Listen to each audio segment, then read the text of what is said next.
akaja ndani ya Israeli, kwa sababu tayari Moses alikuwepo, tayari Abrahamu alikuwepo, tayari kila kitu kilikuwepo, ndio yeye akaja. Umeelewa? Kwa sasa ile party ndio ilishindwa kumeza Uisraeli, ilishindwa kumeza Uisraeli, lakini yeye alikuja ndani ya Israeli. Na yeye Jesus Christ himself, ukitaka kwanza kusoma Biblia, anza kusoma Biblia kitabu cha Ufunuo au ndio Revelation.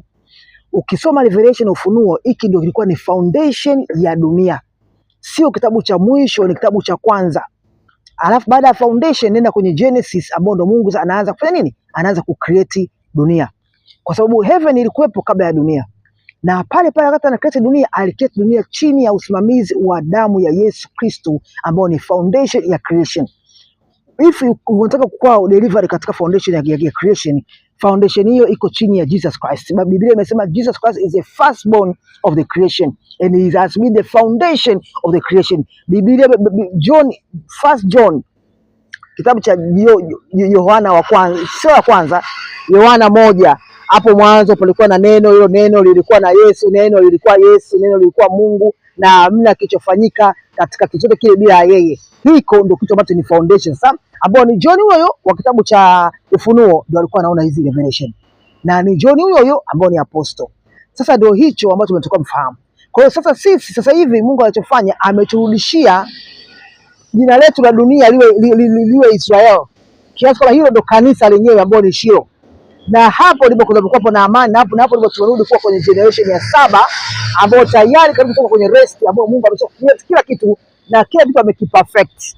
Kwa hiyo ndio siri kubwa ambao sisi tulikuwa tumenyang'anywa huo ukweli. Ukishajua huo ukweli, wewe huwezi kuumbuka katika mambo yote ya msingi ya dini. Umeelewa? Dini ni moja tu ya Ukristo, hakuna dini nyingine. Ikamezwa na huo Uislamu na uchawi wa Uislamu na Qur'ani.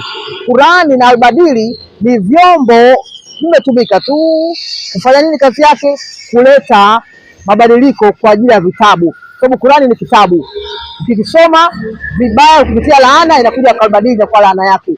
Na kitabu sisi tunacho wa Kristo ni Biblia. Kwa hiyo Biblia ilikuwa na challenge na Qur'ani. Kwa hiyo kuna siku nimeomba nimeombea Biblia. Kwa hiyo mambo inafanya nimeombea Biblia itoke pale ilipowekwa katika ulimwengu wa kiroho, iamke na isimame, kwa sababu nimekuja kujua Waislamu albadili zao zote wanazofanya wanatumia Qur'an. Na Qur'an hakuna kitabu, Qur'an yote imetoka kwenye Biblia. Hayo majina yanaweka yote kwenye Biblia, msiyatumie hayo majina. Mara si Yesu anamuita Isa, mara si Mtume anamuita Salam Suleiman, mara si yote, mara si Moses anamuita Musa. Haya ni majina ambayo yametoka kwenye Biblia, wakawa wanayafanyia albadili.